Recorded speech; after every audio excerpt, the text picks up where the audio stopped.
বন্ধুরা, আশা করি তোমরা সবাই ভালো আছো। আজকের ভিডিও আলোচনা করব যে কবে প্রকাশিত হবে উচ্চ মাধ্যমিকের ফল। তো জানালো শিক্ষা সংসদ। নিউজটি নেওয়া হয়েছে কিন্তু প্রতিদিন.in ওয়েবসাইট থেকে।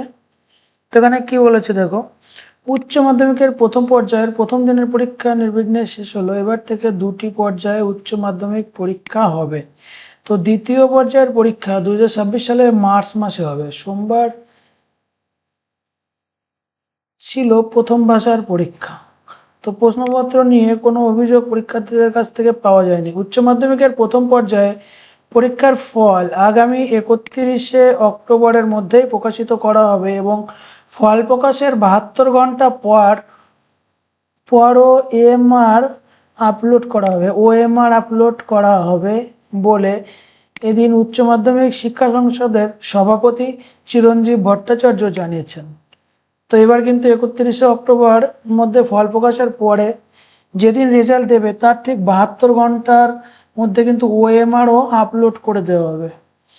তো সংসদ সভাপতি বলেন, আমরা পরিদর্শনে গিয়েছিলাম, কোথাও কোনো অসুবিধা হয়নি। ছাত্রছাত্রীরা জানিয়েছে তারা স্বচ্ছন্দে পরীক্ষা দিয়েছে। পরীক্ষার দিন চালু ছিল দুয়ার পোর্টালের অনলাইন অ্যাটেন্ডেন্স সিস্টেম। তবে একই সঙ্গে অনেকে অনলাইনে প্রবেশ করায় প্রথম দিনে সামান্য সমস্যার মুখে পড়তে হয়েছে। সভাপতির দাবি, কাল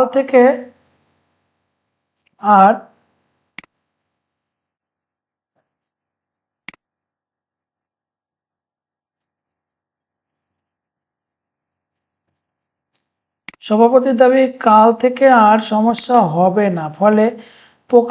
ফল প্রকাশের 72 ঘন্টার পর কেন ওএমআর শিট আপলোড তা নিয়ে চিরঞ্জীবীর বক্তব্য, প্রায় 40 লক্ষ ওএমআর শিট একই সঙ্গে আপলোড করলে সার্ভার ডাউন হয়ে যেতে পারে। তাই আগে ফলাফল প্রকাশ করা হবে, পরে ওএমআর শিট দেওয়া হবে। এদিকে সংসদের তরফ থেকে জানানো হয়, প্রথম দিনের পরীক্ষায় মোট অনুপস্থিত ছিলেন 5,527 জন পরীক্ষার্থী। এর মধ্যে উত্তরবঙ্গ আঞ্চলিক দপ্তরের আওতায় পরীক্ষা কেন্দ্রগুলির অনুপস্থিতি 1321 জন, বর্ধমানে 1465 জন, মেদিনীপুরে 668 জন এবং কলকাতায় 2373 জন। এছাড়াও 14 জন অসুস্থ পরীক্ষার্থী পরীক্ষা দিতে পারেনি।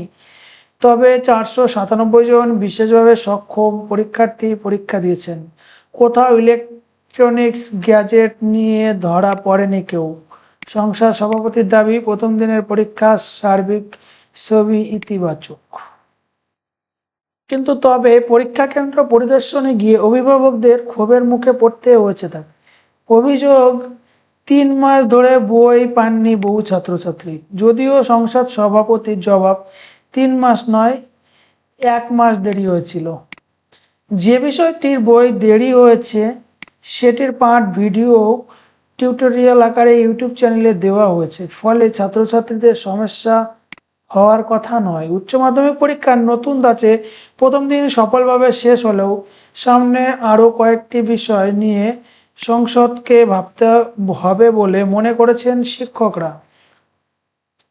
যেমন বিজ্ঞান বিষয়ে পরীক্ষার সময়সীমা ও ওএমআর শিট আগেভাগে দেওয়ার দাবির মতো বিষয়। এই নিয়ে সংসদ সভাপতির আশ্বাস, পরিস্থিতি খতিয়ে দেখে প্রয়োজনীয় সিদ্ধান্ত নেওয়া হবে। তো বন্ধুরা, তোমাদের যদি ভিডিওটি ভালো লেগে থাকে তাহলে একটা লাইক করে দাও। এই ধরনের বিভিন্ন তথ্য বা বিভিন্ন খবর জানবার জন্য চ্যানেলকে সাবস্ক্রাইব করে সঙ্গে থাকো।